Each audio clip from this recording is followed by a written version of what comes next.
The APED International Symposium saw over 150 delegates from many countries across Asia, representing governments, global organizations and the private sector, participate in the conference.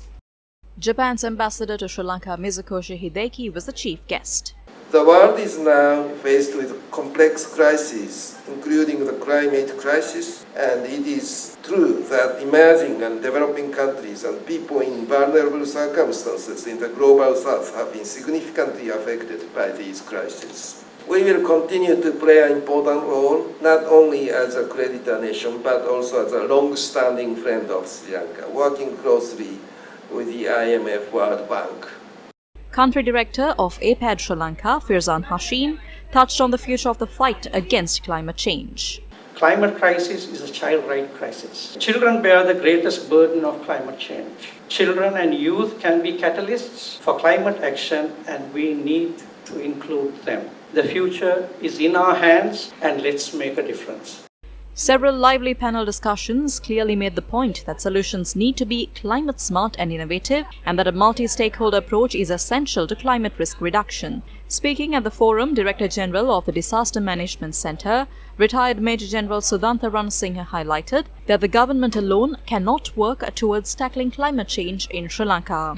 The government alone cannot do this. Had it been possible today, we would not be sitting here like this. So it's the collaborative action what we are expecting, reaching the last man, leaving no one behind.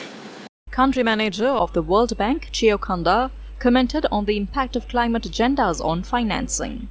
In addition to those raising more funds, I think it is important that we shouldn't forget how to better and best use even existing resources. Not just focusing on a specific climate-oriented financing, but basically mainstream climate agenda in the entire financing we have. Not just the obvious candidates like environmental, disaster risk management, infrastructure and energy, but also education, health, financial sector. Take a local actions with a global perspective.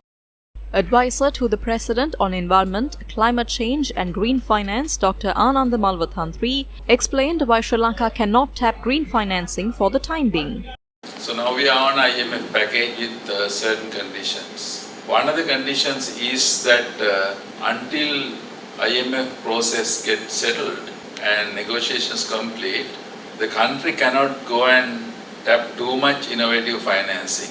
Around November, the government is trying to complete the IMF process negotiations. So at that point, Sri Lanka can start negotiating the climate SOPs, nature SOPs and many other impact financing. Senior Vice President of Virtusa Corporation, Denver De Silva, coined the term the 7 Ps in his submission. I believe in the 7 Ps principle, which is this cannot be done alone. What will work is a focused effort of private-public partnership with a purpose and a passion for people and planet.